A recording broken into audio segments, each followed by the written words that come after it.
March 7th, 2009.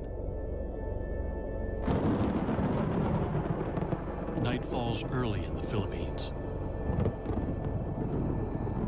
This is the Agusan Marsh, home to thousands of crocodiles. Nighttime hunters that share the marsh with people. Two young girls are on their way home from school. They have no reason to be scared. There's never been trouble with crocodiles. Until now.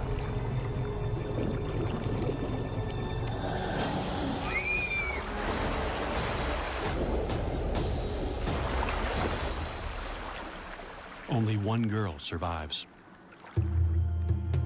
Hindi mabuti. Noong unang araw, we used to see them, but they didn't attack anybody. Hindi kanya. Attacking people, that's recent. Ngayon lang yung nangyari na mayroong inatake. Something has changed in the Agusan Marsh. A crocodile has gone rogue. And those who've lived to tell the tale say it's an absolute giant. A 6-meter monster, unlike anything ever seen in the swamp before. And they want it caught.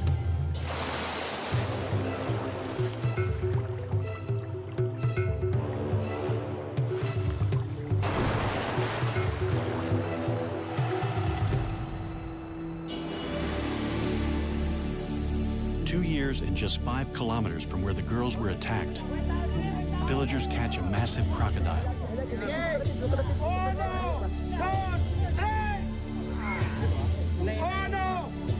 They hope it's the killer.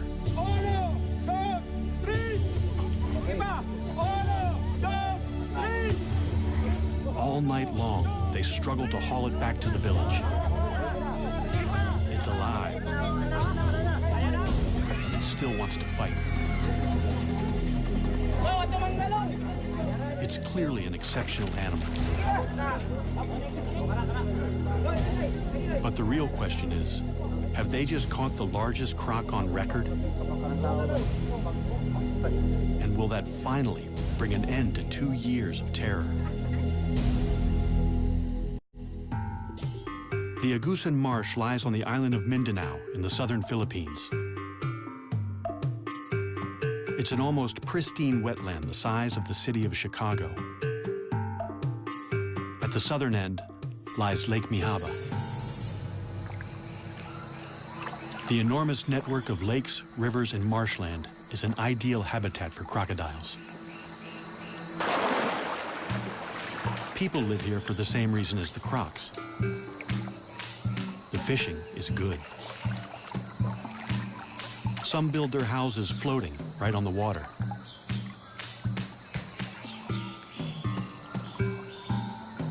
Others live in stilt houses dotted around the marsh. In the rainy season, the water level can rise by 4 meters. It seems idyllic, but something strange has happened. For 2 years, this water has brought misery and terror. A massive crocodile stalked the villagers. It ripped their precious water buffalo to shreds before their eyes. attacked one fisherman and his son.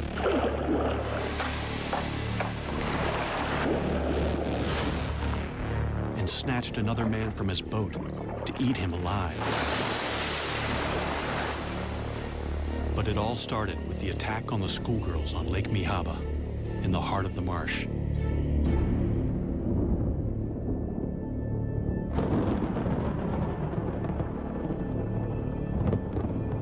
It's 6 o'clock, already nightfall. 11-year-old Marina Ruiz and her friend Echel Rodrigo are heading home from school. Fisherman Roy Dagas follows right behind.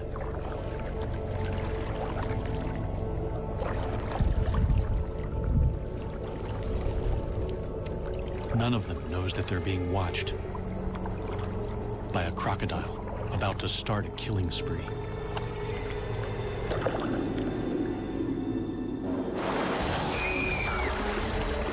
Sitting up front, Rowena never sees it coming. Roy saves Echel from what looks like a monstrous crocodile. But Rowena is decapitated. Seeing her head in the crocodile's mouth was disgusting. Later on, we found her body covered with banana leaves. It was really smelling bad. Rowena's dugout canoe still bears the scars of the attack. This is Rowena's boat, and these are the bite marks left by the crocodile. Here, here, and here. What kind of monster can bite through solid wood? The culprit is a saltwater crocodile, or salty. They're the largest of all living crocodilians, typically reaching 4 to 5.5 meters. Salties prefer freshwater, but can live in the sea because they're able to excrete salt through special glands. They've spread thousands of kilometers across the ocean to colonize lands from India to Australia. Salties have been hunted to the brink of extinction in much of Southeast Asia for their fashionable and highly sought-after hides.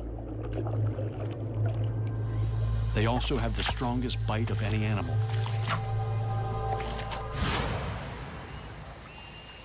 The Agusan Marsh is one of the last strongholds of salties in the Philippines.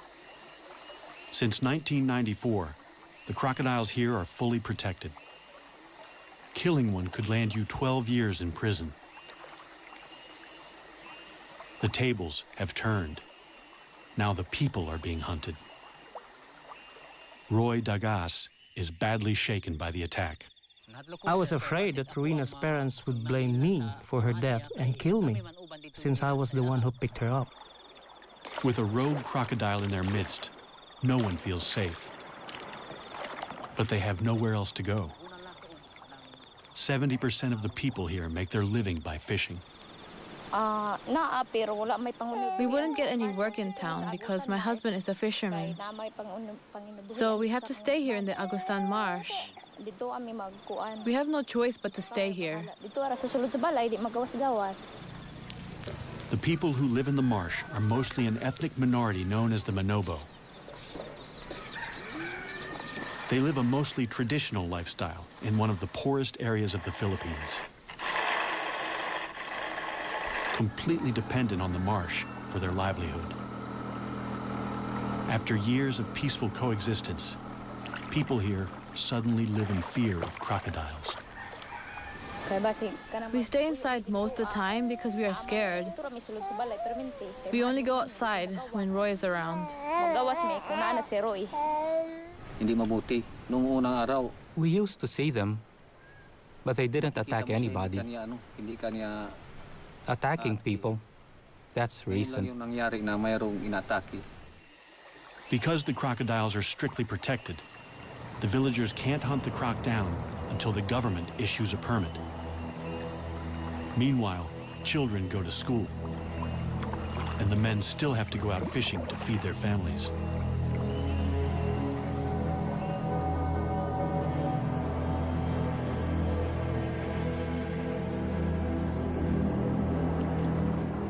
boy's brother, Rinaldo Dagas, is fishing with his son at their favorite spot in the marsh, right in the beast's lair.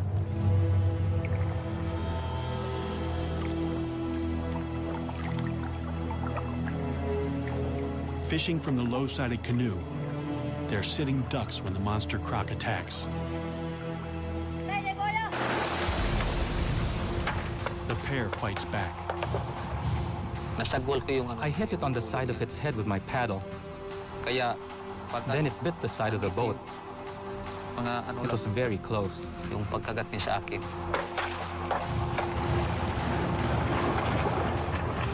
They bolt to the bank for safety. Reynaldo cheats death, one of the few who live to tell the tale. Nagpapasalamat po ako sa Lord nga I thank the Lord for saving me that night, or I would have been dead meat. natsambahan. Wala na ngayon.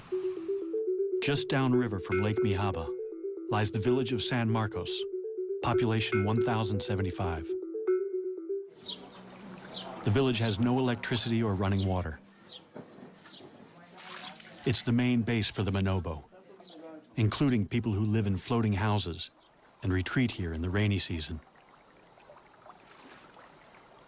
Rudy Ayala is the chieftain of this area. Ang pinakadako nga hulga sa buaya.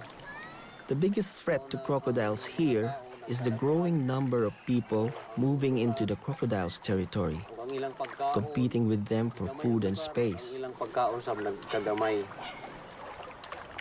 Competition for fish in the lake could be causing the big croc to seek out new food. In San Marcos, it's found a ready supply. The people throw their garbage, including animal carcasses, in the water. The crocodile has been spotted in the river that runs through the village. So akong Rudy lays down the law. nga gumikan The advice is simple. Don't lure the crocodile into the village with easy meals. It seems to work. There are no further attacks near San Marcos. Instead, the crocodile sets off in a different direction. It's been spotted 5 kilometers south of Lake Mihaba, and it's about to kill again. Nueva Era is a remote village set back from the marsh. The small stream that flows through it is the sole source of water for 1,300 residents. A 15-meter wooden bridge is the only safe crossing, especially now that the croc is in their creek. It's a long way from home, having swum through a network of rivers and creeks to reach the village from Lake Mihaba.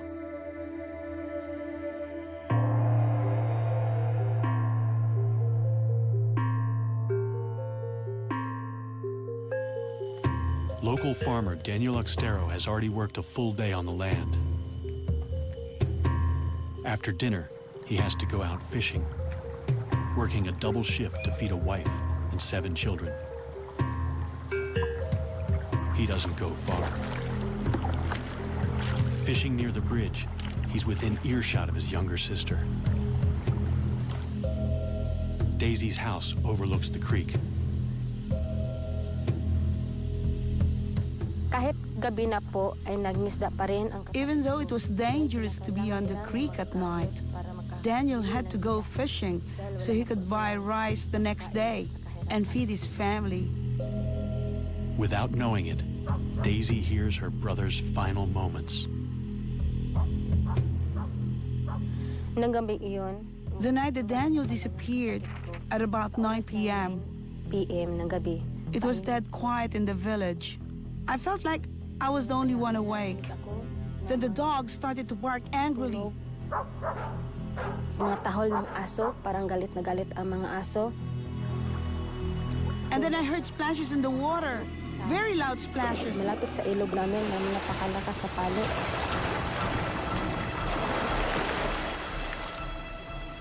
Papunta na ako. I was terrified, so I went to bed. Natakot.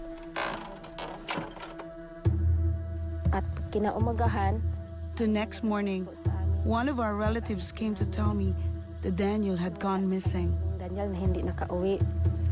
Despite repeated attempts to find his body, all that was ever found of Daniel was his boat and his hat.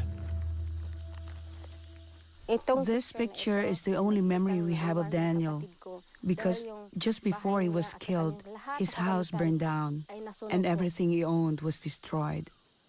Kanyang balay ni Daniel, nagamay paghuat madako. This was Daniel's house, but it burnt down. He was building another one when he went missing. Daniel's family lost a provider and a much-loved father and son. Guol ko kay wala naman siya. Of course I miss him. He's my son. Perhaps it was fate. He was a fisherman, and maybe this is a fisherman's fate. The fate of Daniel's killer is also sealed. The government in Manila has finally issued a permit to hunt down the rogue crocodile, as long as it's taken alive. There's only one man for the job. Croc legend Ronnie Sumiller has been hunting nuisance crocodiles for 20 years. This will be his most dangerous mission yet. Members of Daniel's family are eager to show Ronnie to where the attack happened.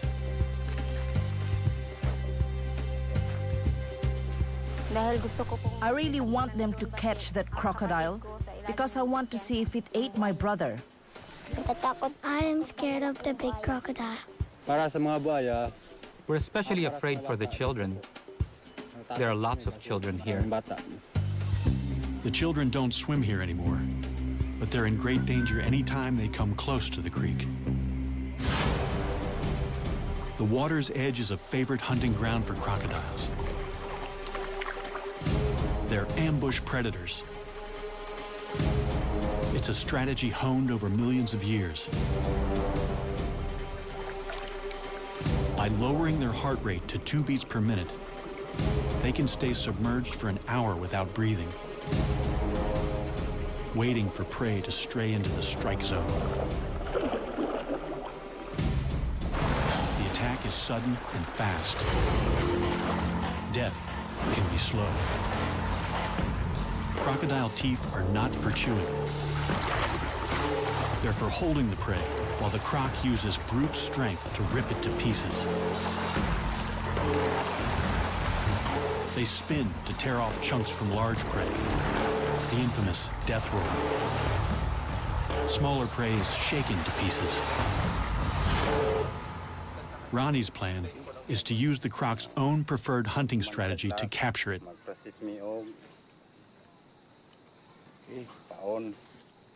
A morsel of chicken suspended just above the water is an irresistible lure.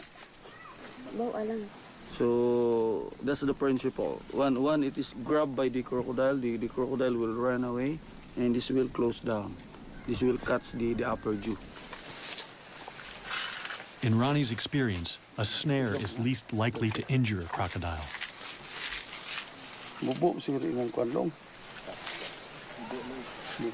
So, this is a hard job because we have to make sure that we have to capture it alive. Ronnie posts a sentry in a nearby treehouse. Now, it's a waiting game.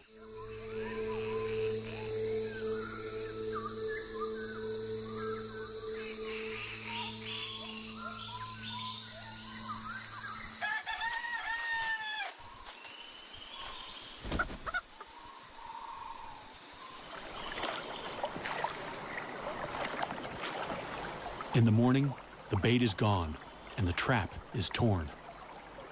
A crocodile has done the impossible, snapped the steel cable, and escaped. The cable snapped. I think we're dealing with a much bigger crocodile than we expected. Ronnie sets more traps.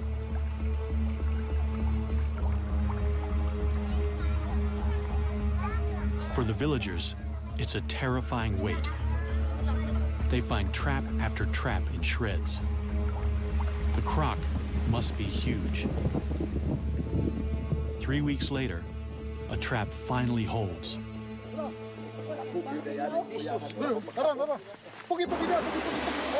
This time, they've got it.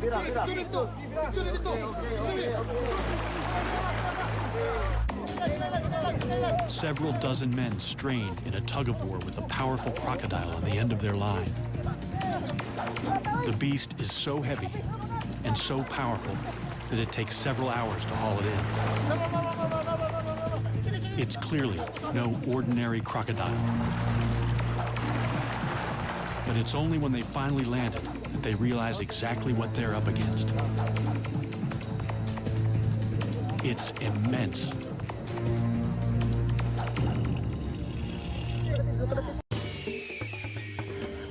This show was created for you and your family to watch together. Welcome to Nat Geo Wild.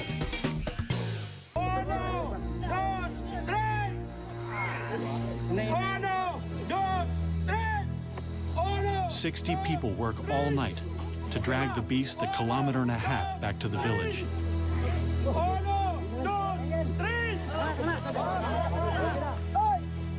It's over a ton of muscle, power, and killer instinct.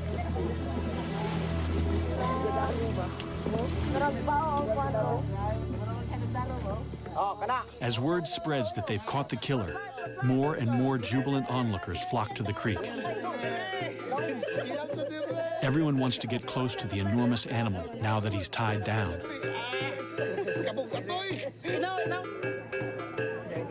There's plenty of fight left in the croc.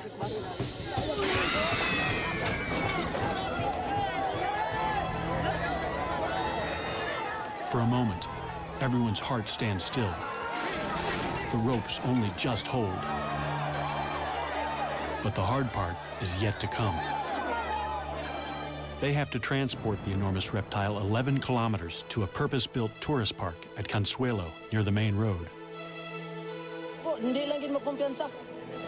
The problem is, the road to the park is on the other side of the creek. And the only bridge is far too rickety and narrow. They have to transfer the killer crocodile to a makeshift pontoon and float him across.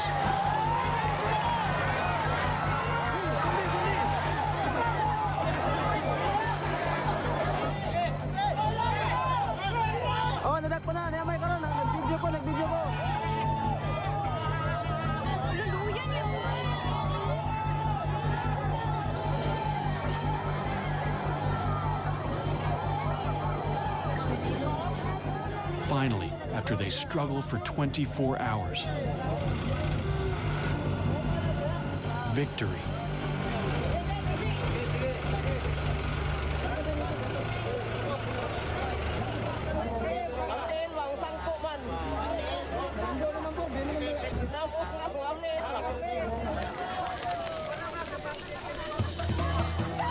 The party goes on deep into the night.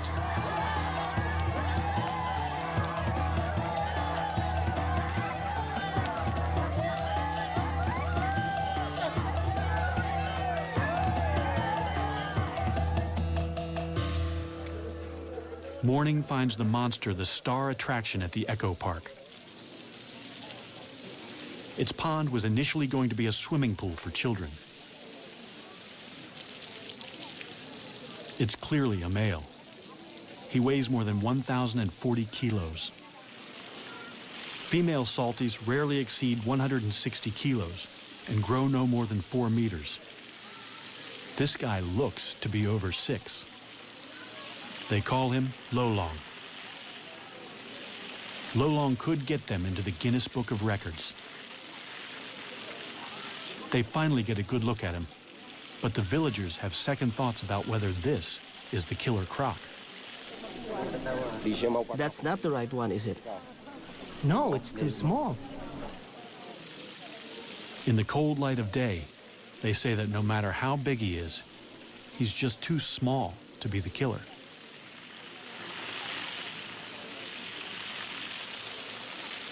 Roy Dagas, who was with Rowena when she died, is certain that this is not the croc he saw that night. It's too late to prove Lolong killed Rowena 2 years ago. But Daniel Oxtero has only been missing a few months. Could his remains still be inside Lolong's stomach? Crocodiles swallow large chunks of prey, bones and all, without chewing. They have the strongest stomach acid of any animal. Flesh will be dissolved in days, bones in a matter of weeks. But they can't digest anything made of keratin. So horns or human hair and fingernails can remain inside the croc for months. It's a long shot, but the people are desperate for answers. They can't slice him open. The next best thing is to pump his stomach. As soon as news of the capture breaks, Ronnie rushes back to the village to look for proof. He inserts a length of plastic tube down the croc's gullet. Then he pours bucket after bucket of water into him until the croc vomits violently.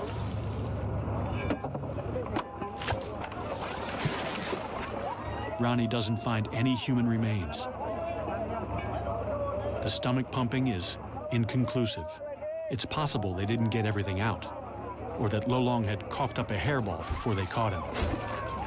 It's also possible that another giant crocodile killed Daniel, and that it's still out there. Life is returning to normal on the island of Mindanao, but it's not safe to go back in the water. Giant crocodile sightings continue even after the capture of the monster croc Lolong. Ronnie Sumiller is called back for duty. I am going back to capture the big crocodile, bigger than Lolong, because the villagers are endangered. Lolong could have taken to the creeks because a more aggressive male chased him out of the lake.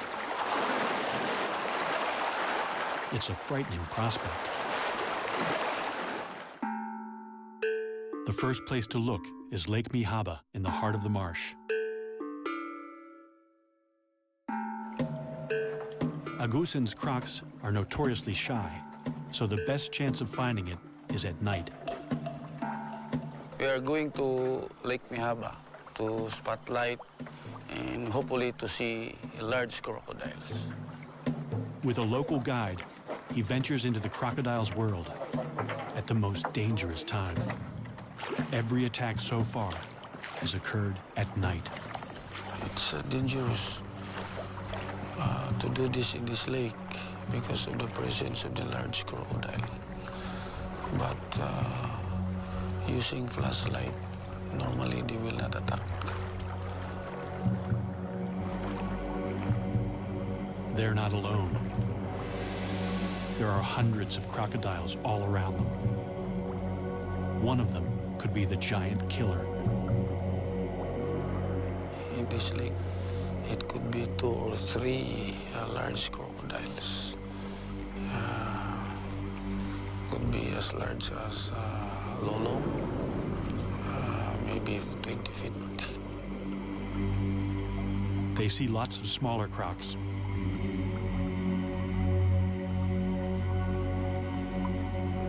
Ronnie spots a likely suspect. Or it could just be the light playing tricks. This is the area where Rowena was attacked by the crocodile. So the boat was capsized. They don't want to be the next victims, so Ronnie calls it a night. Then he gets another break in the case. Near Nueva Era, he hears of a rare sighting of a giant crocodile in broad daylight. He misses it by only hours. Hello. Hello. Did you see a crocodile over here? Yes, at about 11 o'clock. So, this is where its head was positioned? Yes, with its shoulders over here. How big do you estimate its head was? It was huge, and he had his mouth open like this. With a stick, Ronnie measures where the head was so he can estimate the croc's total length. So the pit. I've never seen a crocodile like this. This is almost 40 feet, I should say. It's really a huge crocodile. Even for a skeptic, it's scary to imagine the croc that hauled out here. Then Ronnie discovers that this is not the first time that someone has reported a 12-meter croc around Nueva Era. A few months ago, Javar Abdul saw a colossal crocodile take down his prize water buffalo, or carabao. Imagine the croc that could take down one of these. A fully grown carabao weighs almost 500 kilos. Losing an animal like this is like losing a tractor. They're our livelihood. We use them to plow the fields and to haul logs. It was a huge loss for me because it was the only carabao I had. The monster dragged the massive carabao downstream, but got stuck under the bridge, so Javar got a good look at the culprit. So why couldn't the croc pull the carabao under the bridge? The water level was too high, so the legs of the bridge were blocking it.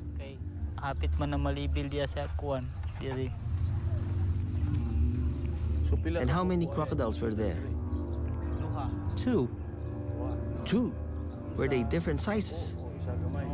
Yes, a big one and a smaller one.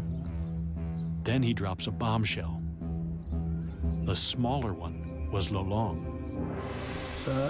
How big do you estimate the big one was? I estimate more or less from that point over there to the far side of the bridge. Okay, let's measure that. Instead of one giant croc chasing another out of Lake Mihaba, it seems 2 giant crocs were feeding together. And the second one was even bigger than Lolong. Wow! 12 meters, ang taas. Oh, dako gyud nga buhaya kay 12 meters man. Ronnie now has 2 sightings of a croc even larger than Lolong, the one they captured. And no incriminating material in Lolong's stomach. So another croc could be responsible. Good news. An expert is on his way to measure Lolong and see if he's a contender for the world's largest croc. Dr. Adam Britton is the go-to guy for crocodiles for the Guinness Book of World Records. He certified the current record holder only a few months ago. At 5.5 meters, Australia's Cassius Clay is the world's largest captive crocodile. Lolong could be bigger. Nothing can prepare Adam for what he's about to see. Here we go, Adam. Let's So see Lolong. this is Lolong. Yep. Oh my God. Oh, he's absolutely huge.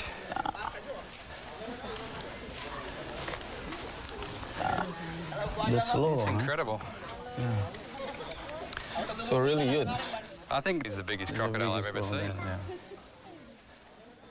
To qualify for the Guinness record, Adam has to ensure Lolong lies perfectly flat and dead straight. So how do you measure a giant man-eater? It would be good to do it actually down the crocodile's back. Very carefully. I'm actually going to inject him with 2 different drugs. One is a muscle relaxant, and the other one is Valium. So he'll actually, hopefully, be quite happy while we're measuring him. While he's under, Lolong is in danger of overheating, so he must be constantly hosed down. Adam has never sedated a crocodile this big before, and he's not sure how long it will take. But it's a large crocodile, and it's going to take a long time. Relative to how long it normally takes, it's going to take a long time for this drug to actually take effect. First, he has to get the needle into the monster croc. Adam gets dangerously close to the largest salty he's ever seen.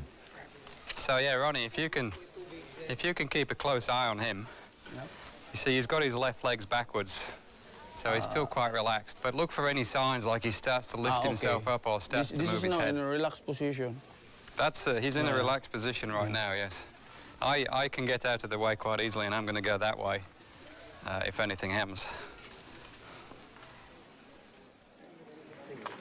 Adam has nerves of steel, but Lolong reminds him who's the boss. He felt that.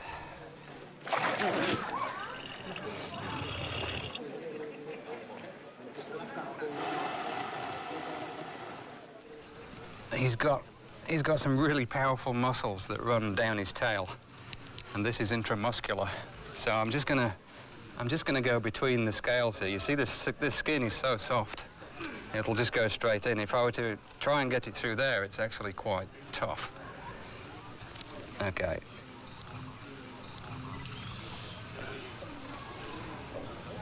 Up. Okay. It's like a big mosquito. Wow, even that bent the needle. That was simply because he moved his tail. So the power of the muscles in the tail bent the needle while it was inside. 30 minutes later, Lolong is still showing no signs of feeling sleepy.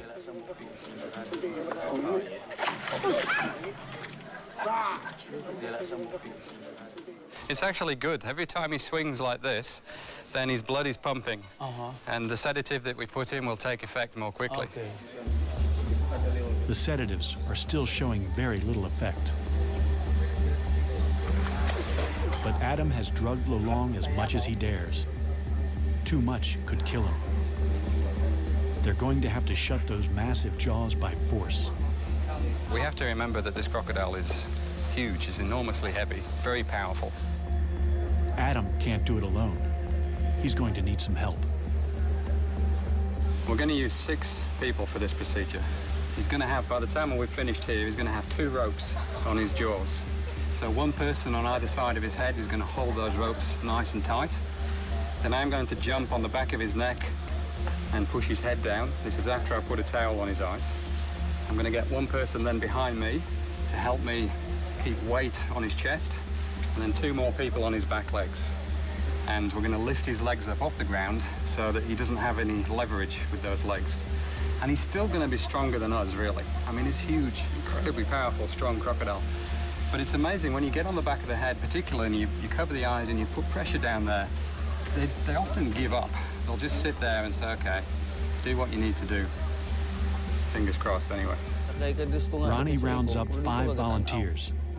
They have to get in the pen with the giant crocodile and sit right on his back.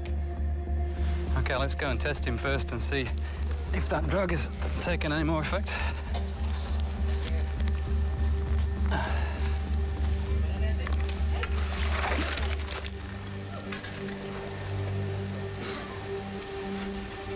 Yeah, just poke him, just touch him gently there.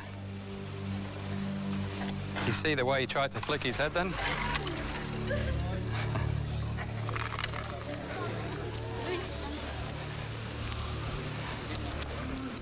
He's definitely lost some of his strength. They place towels over Lolong's eyes to help keep him calm. Okay.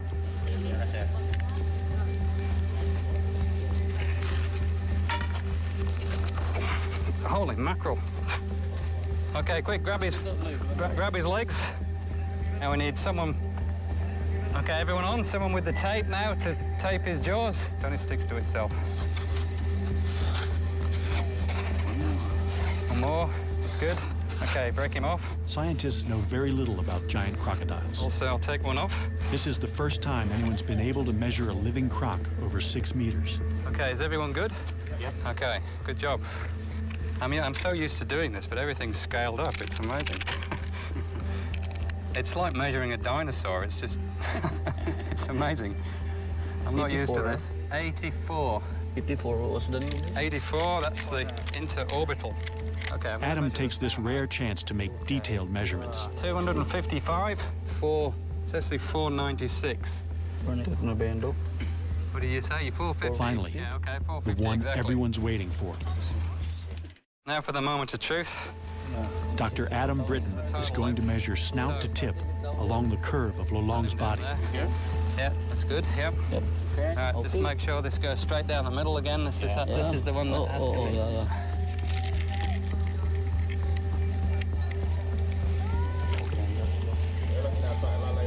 Can I get someone to hold this? 6170. 6170. Which is the largest saltwater crocodile in the world. 6170. In fact, that's the largest crocodile in the world, full stop. 6170. Lolong is 6.17 meters long, the largest known living crocodile, by more than a half a meter. Time for a photo opportunity as Adam declares a new Guinness World Record. The official size of Lolong is 6.17 meters.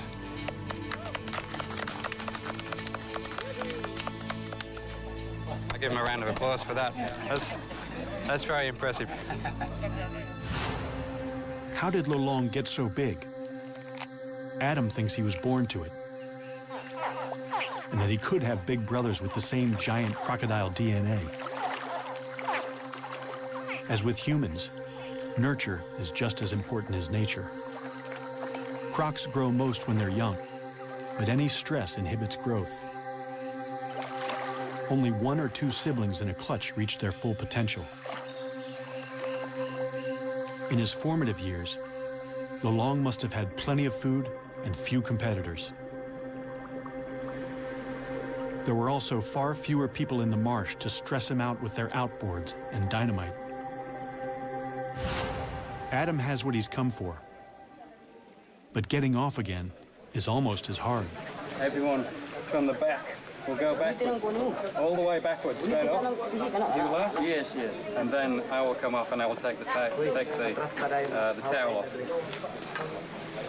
So what you need to do now is cut this rope, cut this tape, sorry. Everyone ready to go back? Go. Backwards. Keep going. Let's go. Keep going. You too. Yeah. Okay, now you can... While Lolong is still a bit groggy, Adam can't resist the temptation to get his first really close look at the business end of a 6-meter croc. This is probably the most powerful set of jaws in the world, with teeth that'll make a meal of anything unfortunate enough to get too close. One thing that's interesting with these big crocs is the size and the shape of the head varies a lot. Lolong's is quite wide, so it's actually very interesting. He's got all these incredible gnarly ridges all the way down the front of his snout. But you look at his head and it's so flat and wide. Oh, and now he's opening his eyes to look at me.